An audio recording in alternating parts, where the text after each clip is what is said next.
Doctor صاحب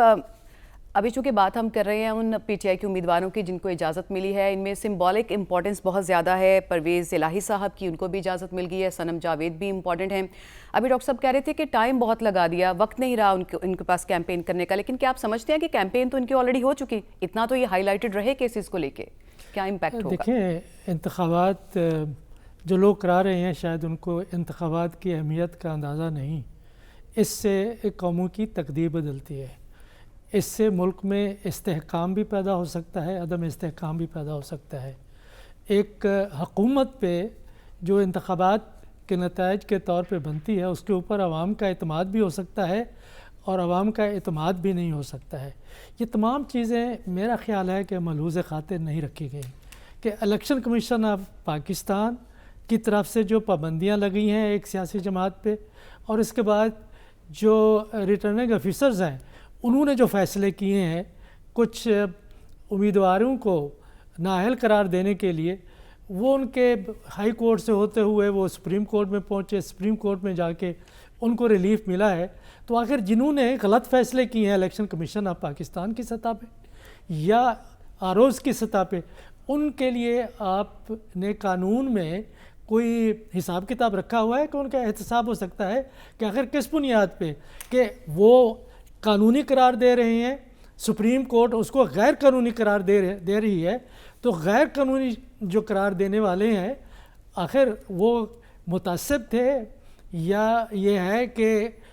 ان میں خود مختاری نہیں تھی؟ آخر کوئی وجہ تو ہو سکتی ہے۔ تو انتخابات ایسی صورتحال میں جب ملک میں دہشت گردی بڑھی ہے، معاشی صورتحال بہت خراب ہے، باہر سے سرمایہ کاری نہیں آ رہی، لوگوں میں جو سیاسی جماعتیں ہیں ان کے اوپر اعتماد کی کمی ہے، ایسے حالات میں جب پاکستان علاقائی اور داخلی طور پر خطرات کا سامنا کر رہا ہے، اگر انتخابات ہم کراتے ہیں اور اس کے اوپر لوگوں کا اعتماد نہیں ہے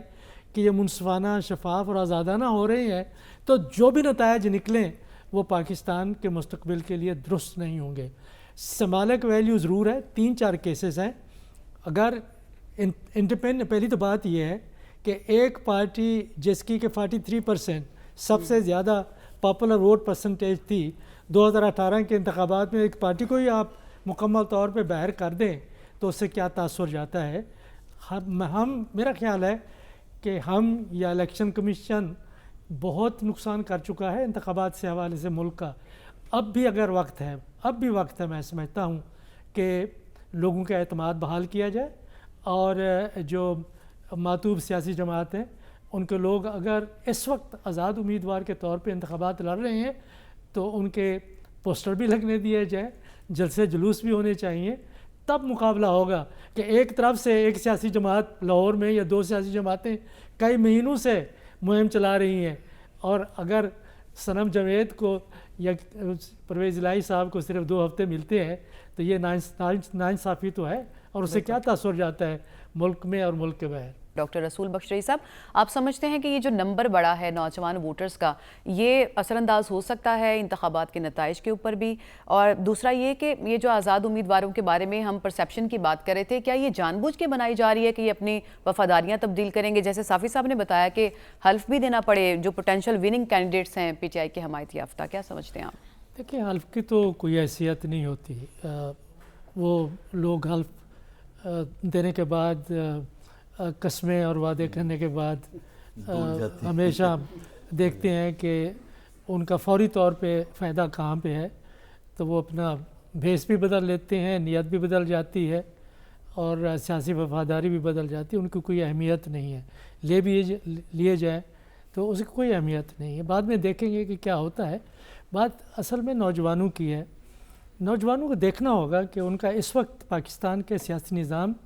اور جو یہاں پہ 2-3 بڑی سیاسی جماعتیں ہیں جنہیں میں موروثی سیاسی جماعتیں کہتا ہوں، ان کی طرف ان کا رجحان کیا ہے، ان کے بارے میں کیا سوچتے ہیں۔ پاکستان کا نوجوان ہماری نسبت، جب ہم کسی زمانے میں نوجوان تھے، زیادہ باشعور ہے، دنیا کا پتہ ہے، سیاست کا پتہ ہے، معیشت کا پتہ ہے، وہ اپنے مستقبل کے بارے میں زیادہ پریشان ہے۔ ہم اپنے زمانے میں پریشان نہیں تھے، ہمیں نوکریاں فوراً مل جاتی تھیں، اب نوکریاں نہیں مل رہی. آبادی 6 گنا 7 گنا بڑھ چکی ہے جب پاکستان بنا تھا آج تک. تو وہ یہ دیکھنا چاہتا ہے کہ جو لوگ ماضی میں 40-50 سال سے پاکستان کی سیاست پر چھائے ہوئے ہیں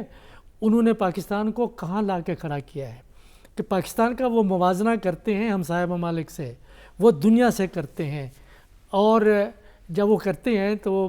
ان کو بہت مایوسی ہوتی ہے. تو اس مایوسی میں ایک تیسری طرف چوتھی طرف وہ انہوں نے دیکھنے کی کوشش کی ہے.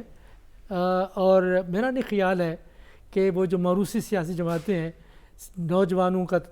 جو میں جانتا ہوں اور نوجوانوں میں پھرتا ہوں, جو میرا تاثر غلط ہو سکتا ہے, لیکن یہ میری ایک رائے ہے, میری رائے غلط ہو سکتی ہے, دوسرے لوگوں کی اس بارے میں رائے ہو سکتی ہے کہ نوجوان, میں نہیں سمجھتا کہ پاکستان کی جو ایسی جماعتیں ہیں جو اقتدار میں ماضی میں رہی ہیں, نام لینا مناسب نہیں,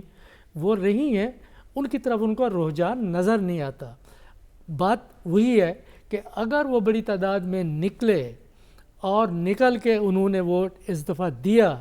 تو ظاہر ہے کہ نتائج 2018 کی طرح مختلف ہوں گے اور مختلف ہو سکتے ہیں. اس وقت جو صورتحال ہے وہ یہی ہے کہ وہ یہ سوچ رہے ہیں, اور سب پارٹی کی طرف سے جو کوشش ہے وہ یہی ہے کہ نوجوان نکلیں. جب نکلیں گے تو یہ نہیں معلوم کہ ان کی پرچی کہاں پہ جاتی ہے, نوجوانوں کا یہ ایکٹیویزم آپ سمجھتے ہیں کہ اگر ووٹ میں ٹرانسلیٹ ہوگا تو ہی نتائج کے اوپر فرق پڑے گا.